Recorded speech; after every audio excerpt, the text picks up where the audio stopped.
Let's explore some of the ways that therapy can backfire, going to a therapist, as well as why it is probable. Now, how probable, right? In one study conducted by Timothy Leary, 30% of people who attended, who went to therapy felt worse after a year. 30% were about the same, and 30% felt that it was helpful. Now, the control study, 30% of the people, meaning people who did not go to therapy, 30% felt worse, 30% felt about the same, and 30% felt they'd made progress and that things were better. Now, in other words, in that sense, you could say that therapy made no difference. But there was one big difference, and that is the cost, meaning it takes time, money, and emotional risk to go to a therapist. But right, at least in that study, the odds were not changed. Now that's around, I think that that's a relevant study because it matches my own experience in therapy. 30% of the time, I walk out of a therapist's office feeling worse. 30% of the time, I can't tell if it's made any difference one way or another. And 30% of the time, it seems like it's at least a little bit better. And maybe 2% of the time, there's a noticeable or a big, clear yes or breakthrough. So that's the first area that therapy can backfire, right? If it has no statistical benefit, but has a very clear cost, right? Then you are harmed by going to therapy. Let's look at some of the other. So that's, I think the probability field is somewhere in that range. Now, that probability field shifts the more competent you are. But here's a problem. The people who need good therapy the most are the people who are the least competent to evaluate, to know what they're doing themselves, right? So if you know what you're doing, you can probably do your own therapy in a diary, doing meditation, etc. But if you have no clue what you're doing, then a therapist could be really useful. However, if you have no clue what you're doing, you also have no clue how to pick a good therapist, right? 80% of the therapists are, quite questionable in terms of your, if you took all of the outcomes in those therapists and all of the time and money that was spent and look at, could that have been done 10 times more effectively? In most cases, the answer is yes, right? So 80% of the therapists, if you took all of their clients and all the time and money spent by those clients and the therapist, and you just said, well, what if you did this, and this differently? Could you get 10 times better results with how that time and money was spent in terms of felt human well-being? And in almost all cases, it's yes, right? So your odds of picking one of the 20% of therapists that are unusually good are less than 50% because you don't know what you're doing, right? So that's a problem, right? So the people that need a good therapist the most are the least qualified to discern who is a good therapist, right? So, and the people who really don't need a therapist because they really know what they're doing can spot a good therapist. Right? In other words, when I didn't know what I was doing, I picked all kinds of crappy therapy and therapists and could really have used a good one.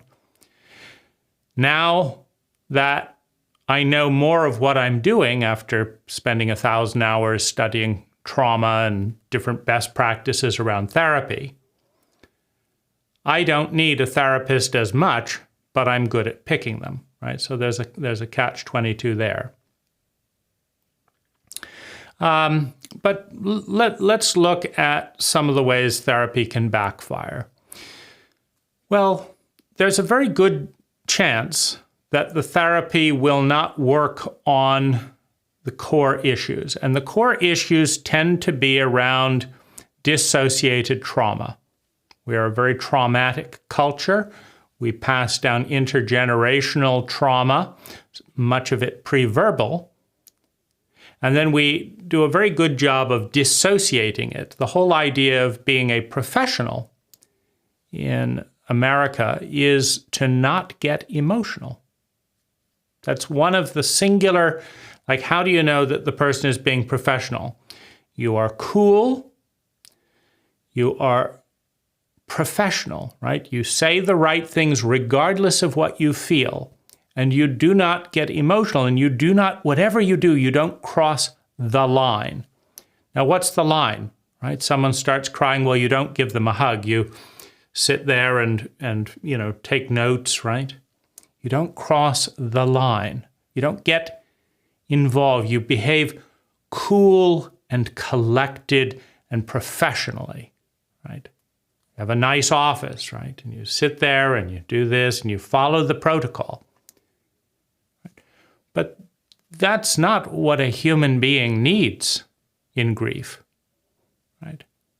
A villager could give you better grief medicine by weeping with you, holding you, and sitting with you through the evening and cooking you a dinner. That's what you need, but you're not going to get it at a therapist.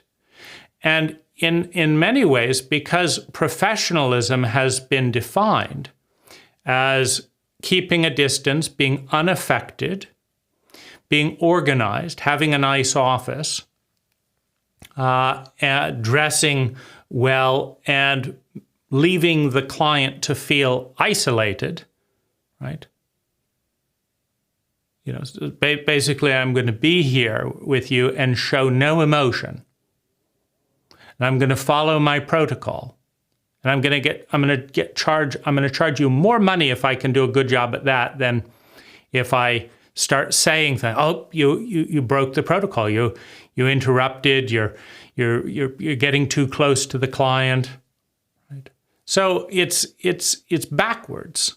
So that's the first thing, right? And so if you've been indoctrinated on what a good professional is, and it's not working, right? You don't feel any less numb. You don't feel any more closely connected with humanity after having someone in a sociopathic posture sit there and not show any affect of your most painful feelings.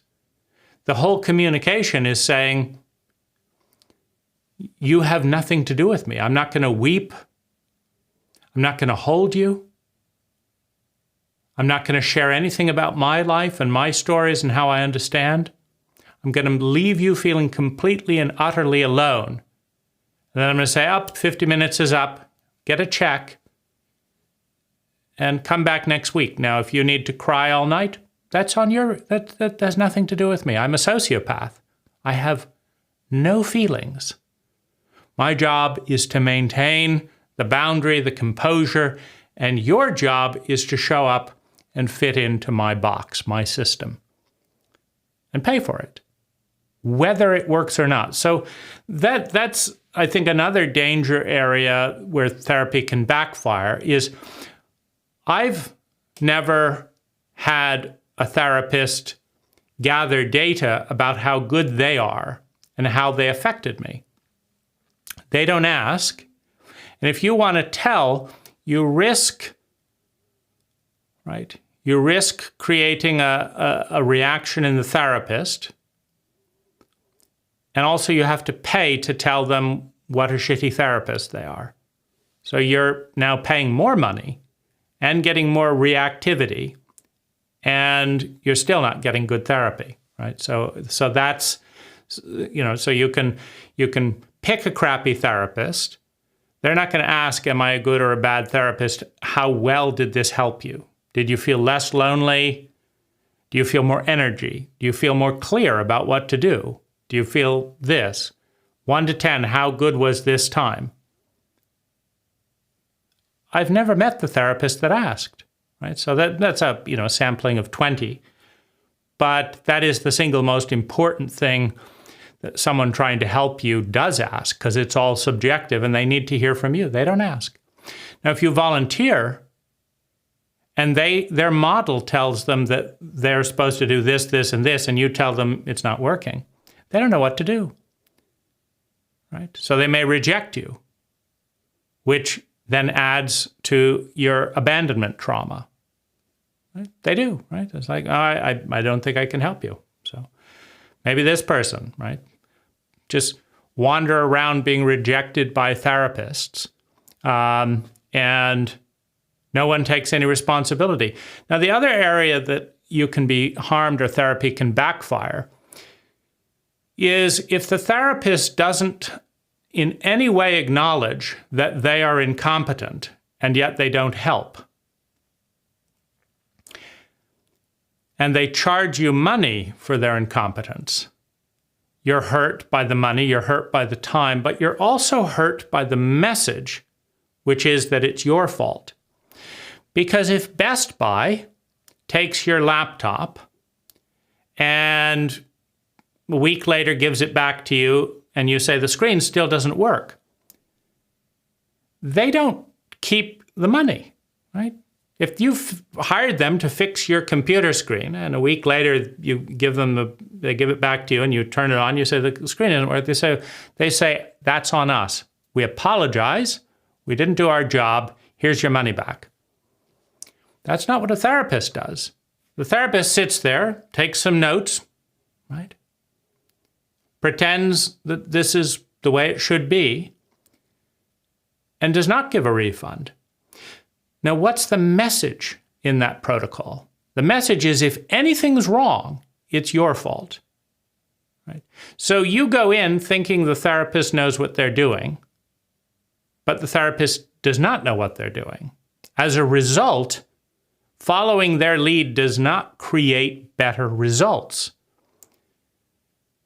And you point this out, and what do they say? Well, here's some of the things you may hear. Here's some of the things I've heard. Well, other people got good results working with me.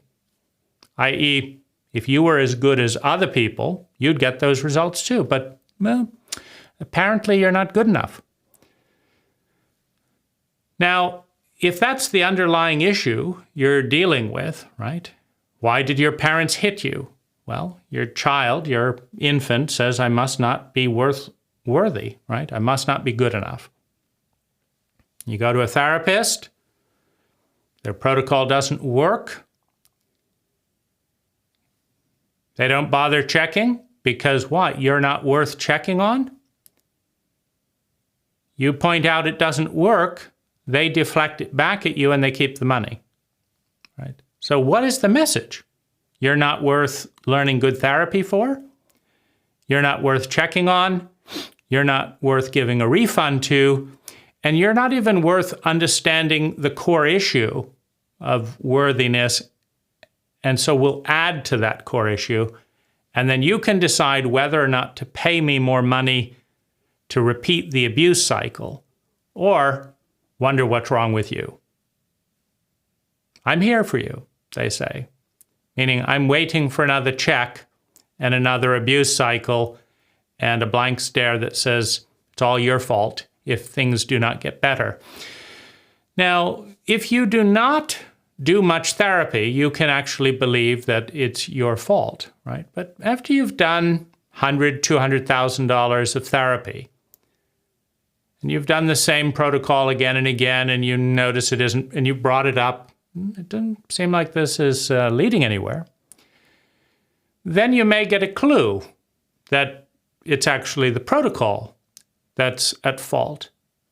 But many people do not have the time and money to spend hundreds of thousands to realize that the problem was the competency of the therapist, right? So it's the job of the therapist as a professional, right? Like you hire a gutter cleaner. My gutters aren't working. It is the job of the gutter cleaner to say, I can or cannot clean and fix these gutters. This is the issue. And to show verifiable results, right? I'm going to clean out these leaves. I'm going to vacuum this. I'm going to run a hose through the top. You see, now your gutters are working. If the gutter cleaner starts cleaning the windows and does not clean out the gutters, if the gutter cleaner pressure washes the floors and does not clean out the gutter, and the gutter cleaner does not ask, is it working now? And if you bring up, water is still not coming out of my downspouts, and the gutter says, well, the gutter cleaner says, well, other people, I pressure washed their floor and water came out of the downspout. They were happy. So you bring them out again. They pressure wash again, right? But they still don't clean the gutter.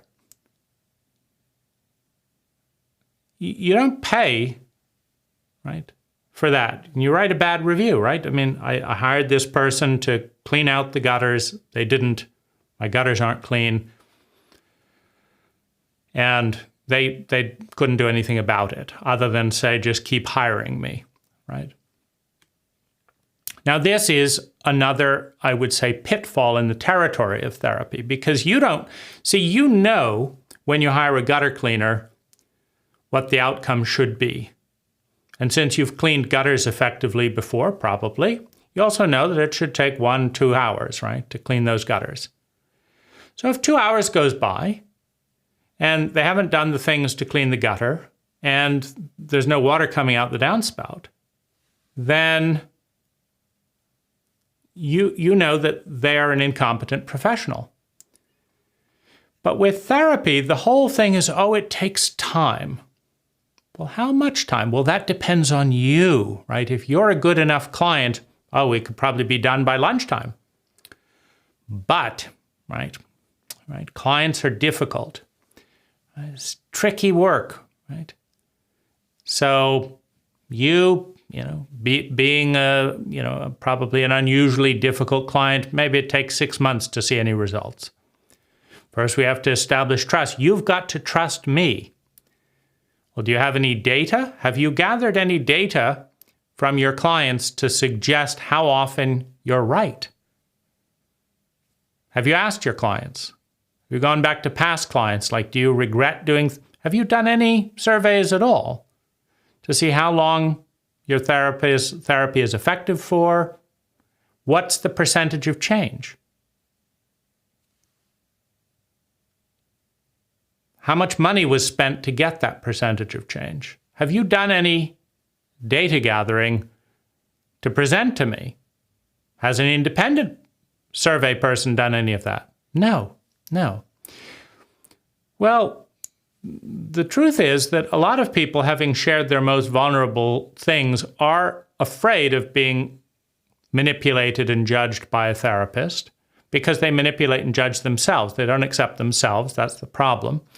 They're looking for someone else to accept them, and they think, well, if I give a bad review and tell the truth to this therapist, they won't accept me. So I got to be nice, so they'll love these unlovable parts of me. So you need an anonymous survey to actually get what they think and feel. They may say, no, there's interrupts all the time, no reduction in trauma symptoms. I'm just as anxious as I was before. I just don't know what else to do. And so I did this for 3 years. And No, I'm just as anxious as I was before. I'm just taking medication to suppress my feelings or whatever it is, right?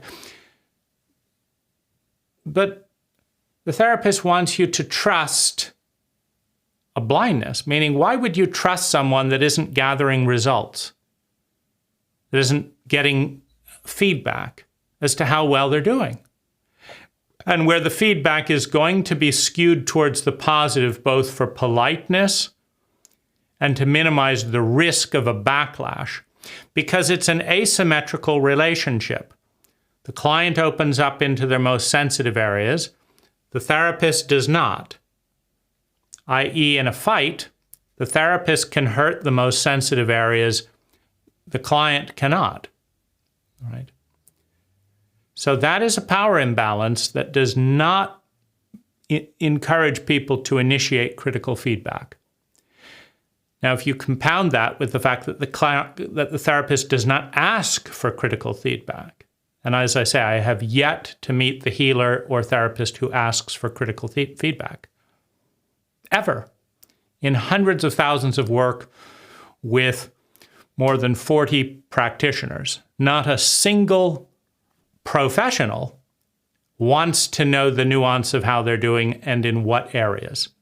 That is gross negligence. That's incredibly incompetent. And it is the norm, right? So you're told to trust, and if you don't trust an untrustworthy protocol, you're told that, well, the therapy doesn't work until you learn to trust the protocol. You can trust me, that I have your best interest at heart. Well, maybe you do if you had to choose, like, do you want to hurt the client or help the client? Oh, I'll help the client. Okay, but that's going to take work. You're going to have to figure out where you're hurting the clients and make changes, and you're going to have to measure how much you affect the client. And you're going to have to learn new skills to stop having negative, oh, well, I don't want to do all that, right? So I want to help the client. I just don't want to do what it takes to confidently know that I'm helping the client, right? So it's right? I want the fee, right? But I don't want to be accountable. I don't want to enter a relationship where if you feel crappy after 6 months, you give my money back. No. You show up, you give me your time, you open your heart, you get your hopes up, and you pay all the money. And give it a few months. It's not working? Oh, well, that happens sometimes. You lose all that. I made money, and I go on to the next customer.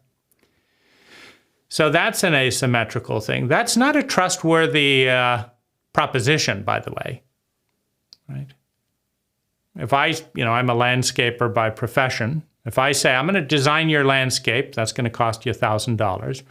I'm going to install the landscape, that's going to cost you $50,000. And if you hate it, right?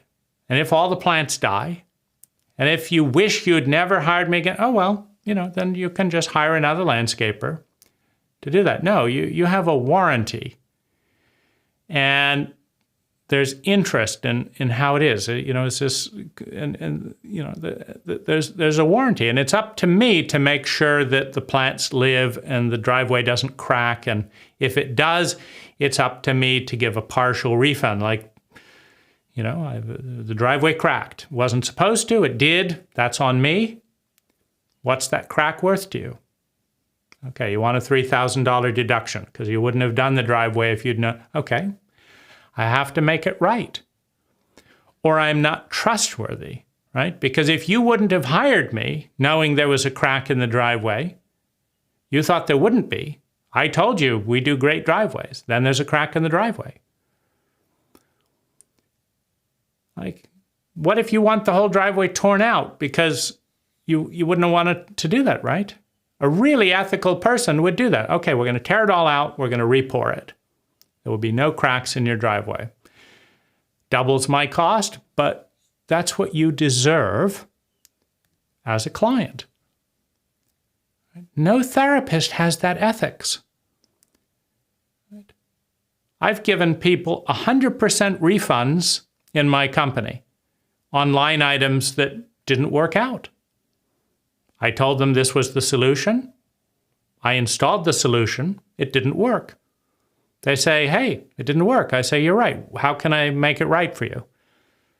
Well, just give us all our money back. Okay. Since I don't have a better, I was wrong on that. Here it is. Here's your money back, right? So that's, I think, considered reasonably good, good ethics in business.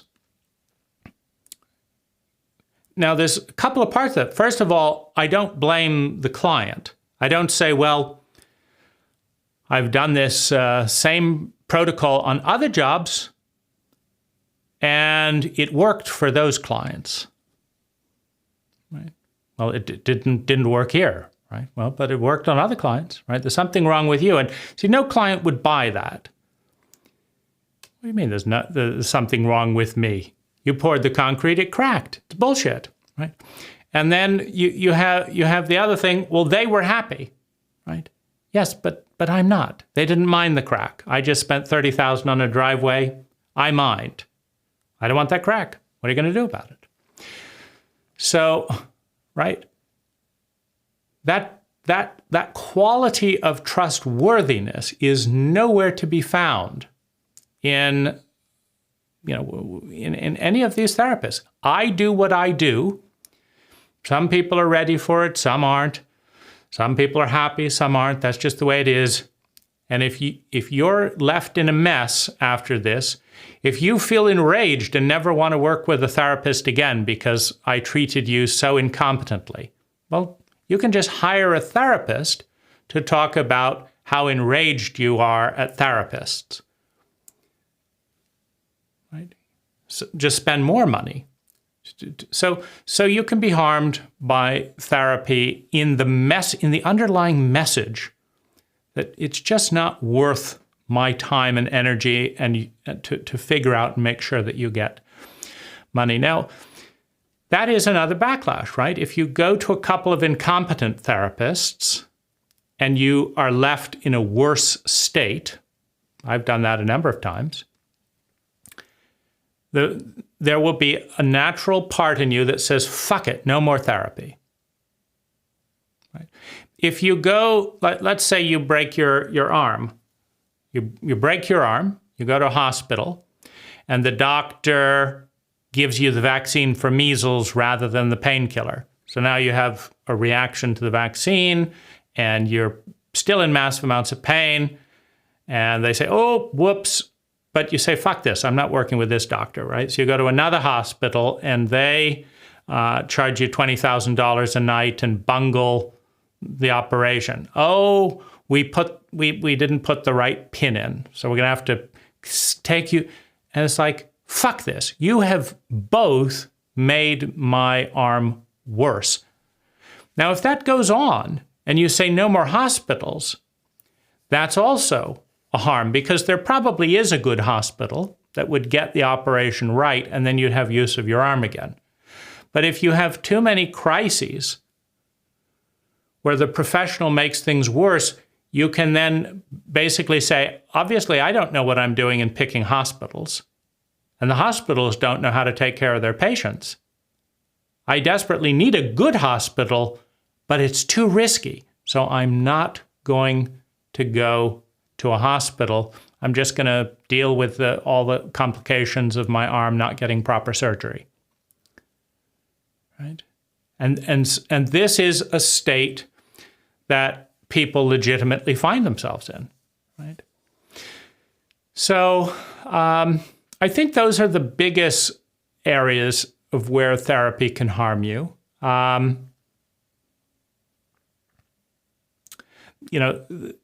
Inner parts make meanings of why, like an inner part will make a meaning. Why is that person not showing that this is a horrible thing that happened to me? They just made a note as if this was, the stock market went up 1%. They just made a note as if this was nothing, but this devastated my whole life.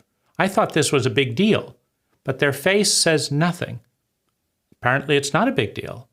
apparently I'm not a big deal, right? So there's a transfer of the meaning. Now, the therapist is often oblivious of this, right? And they're trying to be professional. So they just do what it said in their manual to do. But they don't check to see, how does that affect you? How's it affecting you that I'm maintaining a professional, quote unquote, demeanor? How does it feel that you're not showing that this is a big deal at all when it devastated my life? Yeah, how does that? Feels lonely.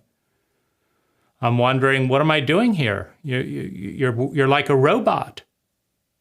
So you'd like me to what? I'd like you to say, this is horrific. I'd like you to hold me. I'd like you to show me what to do about it. These are overwhelming feelings. Well, that's not what I do. Yes, but it's what I would like you to do, because that would actually be more effective than what you do. Oh, well, I'm sorry. I'm not going to do it. Are you going to give a refund for the fact that I feel terrible? No, I'm not going to do that either, right?